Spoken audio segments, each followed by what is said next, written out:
Back in Nigeria, no doubt the ripple effect of the presidential speech delivered on Sunday, 4th August 2024 by Asiwaju Bola Ahmed Tinubu is still making waves across the country. Recall the nationwide address was in response to the ongoing and bad governance in Nigeria protest and outlined his administration's response to the nation's pressing challenges. Afolashayo Amzat has the details. The ripple effect of the presidential speech delivered on Sunday, 4th August 2024, is yet to settle. The nationwide address was in response to the ongoing and bad government in Nigeria protest and outlined his administration's response to the nation's pressing challenges.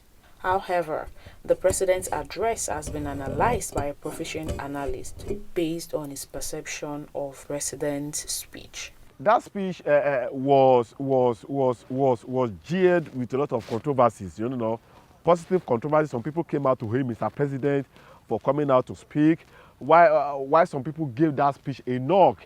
That speech doesn't address the issue of ground, particularly the issue of protest. Don't forget that before this protest, people have been saying that Mr. President needs to come out and address Nigerians. But before the protest, it did not come out, not until what happened in Kano, Yobe, Maiduguri, and Kaduna happened that we lost lives, that Mr. President came out to address. And I said something that better late than never. If something is coming late, it's better that you don't have that particular thing at all. But from my own perspective, I will have expected Mr. President now to touch on so many things that is bothering this particular protest. Don't forget that they have their demands.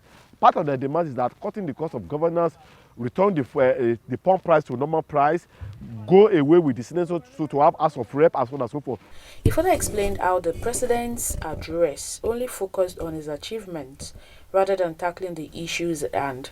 When you take critical look at that particular speech, I think Mr. President is trying to be a little bit diplomatic and try to be a smart politician, because when you look at the speech, it's like he told Nigerians what has been his achievement in the last 1 year in office and what he has been able to put in place to address the issue of hunger, the issue of economic hardship, the issue of inflation, the issue of minimum wage. People were talking about increase the minimum wage so that at least salary can commensurate with the reality of the economy. So I think Mr. President, in his wisdom and his smart, has been a politician now.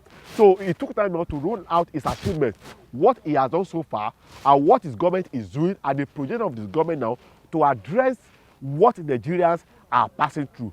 Similarly, he made it known that there is no word like protest in the Nigerian constitution, as most Nigerians keep saying, adding that they have the right to gather to express their feelings, which is enshrined in the Constitution of the Federal Republic of Nigeria as amended. I'm not against protest, you understand now? I'm in support of protest, but in fact, like I said now, that when you read through the Constitution, there's nowhere protest was made mention in the Constitution.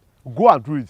What we have under Section 40 is that we are going to have a peaceful assembly. And what we mean by peaceful assembly is that no assembly is talking about when everybody converge in a place without moving up and down. So the issue of protest is not mentioned in the Constitution. We don't have the word protest in the Constitution. What we have is a peaceful assembly. Additionally, he explained that the nation needed a president that would prioritize the media. So I think in going forward now, we need a government, and again we need a government that will prioritize media. So that's what we've been like since 1999. We've not been seeing a president that are media friendly. What do I mean in such a way that something will happen, you come to the media, you address your people. And that's people that they want to hear from Mr. President. Don't forget that the issue of minimum wage started dragging, not until Mr. President waded in himself. He sat with labor leaders. That was when we were able to skate through the issue of minimum wage.